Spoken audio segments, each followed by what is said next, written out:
Réseaux sociaux, les 3 erreurs qui vont pousser ta communauté à se désabonner. Bonjour à tous, c'est Brenda aujourd'hui et on va parler des 3 erreurs qui vont pousser ta communauté à se désabonner. Je sais que ce sujet est un peu piquant parce que ce sont souvent des erreurs qui sont un peu contre-intuitives. On ne s'attend pas du tout à ce qu'on pense être fait de bonne foi peut faire fuir notre audience ou notre future audience. Et aujourd'hui, je vais t'expliquer les erreurs qui personnellement m'ont fait perdre des abonnés et m'ont empêché peut-être au début de ma petite carrière, si je puis dire, de réussir à faciliter le développement de mon entreprise. Alors, la première erreur que j'ai envie de te partager aujourd'hui, c'est l'idée de faire des vidéos qui sont courtes uniquement dans le but de faire une proposition de vente à la fin. Ça, c'est une erreur que j'ai faite et qui m'a été beaucoup reprochée, notamment sur les réseaux sociaux. C'est d'avoir des personnes, vous voyez, moi aussi, qui étaient comme ça, qui faisaient une vidéo, voilà, je racontais ma vie, et puis la vidéo, elle devait faire 3-4 minutes, et après je disais, mais si vous voulez aller plus loin les amis, je vous invite à télécharger ma formation Reine du Sexe qui vous aidera vraiment à développer ça. Et en fait, comme je vous le dis souvent, sur YouTube, on est là sur du contenu gratuit et donc l'idée, c'est de continuer à être sur du contenu gratuit. Et lorsque vous proposez un sujet, comme par exemple, moi, c'était un sujet comme faire jouir un homme, je crois, et que vous faites 5 minutes justement de contenu et finalement 8 ou 9 minutes justement de vente ou que finalement toute votre vidéo est concentrée sur un discours de vente à la fin, vos prospects vont se dire elle m'a pris un petit peu pour un con là. Et elle va avoir envie de se désabonner et elle va d'ailleurs te témoigner son mécontentement sur Internet. Et crois-moi, c'est pas très agréable quand tu débutes sur YouTube de recevoir tout de suite des commentaires justifiés justement de personnes qui estiment que ton contenu n'est pas bon et ne vaut pas le coup d'être écouté. Donc c'est très important sur YouTube de toujours apporter de la valeur et de toujours te demander si ton audience à la fin de la vidéo a appris quelque chose de concret. C'est pour ça qu'elle reviendra. La deuxième erreur que j'ai envie de te partager aujourd'hui, c'est les vidéos un petit peu culpabilisatrices que, mon Dieu, qu'est-ce que j'ai pu voir aussi sur les réseaux. Vous savez, c'est ces vidéos, alors ça a surtout explosé à l'époque, je crois que c'était en 2019, début 2020, la grande époque du high ticket sur les réseaux sociaux. Et là, c'était « si tu ne penses pas comme moi, je comprends parce que je suis une personne différente. Mais tu vois, moi au moins, je suis dans le vrai dans ce que je raconte. Et toi, tu n'es pas dans le vrai. Et tu sais quoi? C'est ok si tu es prêt à assumer cette responsabilité-là. Mais si tu n'es pas prêt à assumer cette responsabilité et que tu veux changer ta vie, appelle-moi pour qu'on ait un appel de vente. » Ça, c'est ce qui s'appelle du marketing répulsif. Très exactement. C'est des vidéos ou du marketing, ça peut être aussi des textes sur Instagram, qui ont pour but de repousser ton audience et en cherchant à la repousser, au final, qu'elle ait envie de venir parce qu'elle va se sentir justement unique en allant avec toi. Et dans les faits, c'est une méthode qui fonctionne, en effet, qui va fonctionner, qui va te permettre d'avoir des abonnés.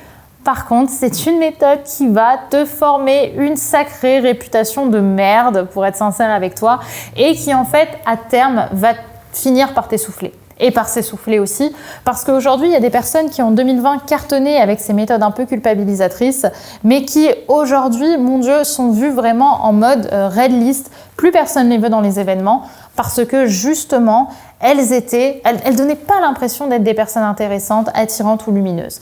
Et je pense que ce qui fait qu'une personne va fonctionner sur les réseaux sociaux et va avoir un certain succès, même si c'est peut-être pour le coup quelque chose d'assez personnel que je vous évoque là, c'est justement le fait qu'on apporte de la lumière aux gens et pas de l'ombre. On n'est pas là pour les saboter, on est là pour leur apporter de la valeur. Et je pense que l'une des pires erreurs que j'ai faites dans ma vie, c'est justement de parfois, ça m'est arrivé de donner la pierre pour me faire battre, c'est-à-dire d'aller vers ces gens qui me promettaient justement les secrets, comme dirait Aline, cachés sous cape, des plus grandes réussites justement entrepreneuriales, et qui finalement ne faisait que t'auto-saboter en disant « toi t'es pas comme ça, toi t'es pas comme ça, toi t'es pas comme ça, nous on est dans le vrai et c'est en étant comme ça que tu vas réussir ».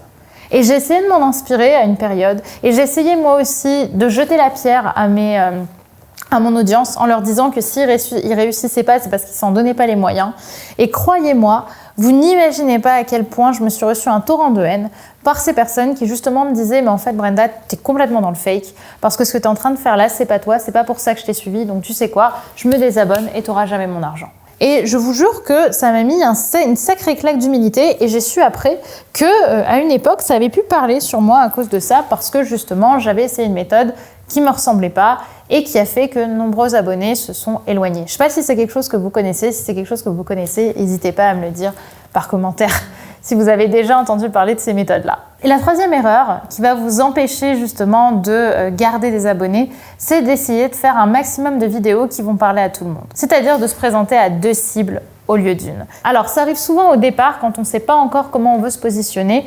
On va vouloir parler aux hommes, on va vouloir parler aux femmes, on va vouloir parler aux riches, on va vouloir parler aux pauvres. Et en fait, on ne sait pas encore exactement vers quoi on a envie d'aller. Et je pense que même si ça fait partie du chemin au départ, il y a un moment où il va falloir prendre un parti pris. Parce que si vous ne le faites pas, vous allez perdre des abonnements. Il y aura des personnes qui se retrouveront plus dans votre contenu et qui n'auront plus envie de vous suivre parce que justement, là où avant vous leur parliez et que c'était clair comme de l'eau de roche qu'elles se sentaient concernées, là elles se sentent plus concernées parce que vous essayez de parler à quelqu'un d'autre et cette personne elle n'est même pas encore motivée à vous suivre. Donc on essaie en fait un petit peu de placer un petit peu ces cartes partout. Et je pense que ça c'est une mauvaise idée parce qu'il vaut mieux avoir une petite audience motivée à acheter et motivée à te suivre que d'essayer de parler à tout le monde, à avoir 1 million d'abonnés mais 0 engagement au final. Donc prenez ce risque de déplaire justement, prenez ce risque de parler à quelqu'un même si ça veut dire aussi ne pas parler à un autre type de cible parce que c'est aussi en étant polarisant ou polarisante que vous attirerez à vous des personnes qui seront vraiment prêtes à investir sur vous parce qu'elles se sentiront vraiment concernées par votre discours. Donc voilà pour cette vidéo sur les 3 grandes erreurs qui vont pousser malheureusement votre audience à se désabonner. Gardez en tête de toujours apporter de la valeur. Plus vous apporterez de la valeur, plus les gens resteront sur votre chaîne et continueront à vous suivre. Évidemment, si vous voulez aller plus loin et surtout avoir la méthode, la structure qui poussera votre audience à s'abonner, je vous invite à cliquer sur le lien en description pour découvrir ma formation offerte, la structure d'une vidéo YouTube qui cartonne, qui vous permettra de savoir tout ce que vous avez besoin de connaître pour percer sur les réseaux sociaux, cartonner grâce à vos vidéos et à votre tour, tout comme moi, impacter des dizaines de millions de personnes et surtout de vivre de ce que vous aimez. Je vous dis donc à tout de suite sur cette formation offerte et à dans quelques jours sur YouTube pour une nouvelle vidéo.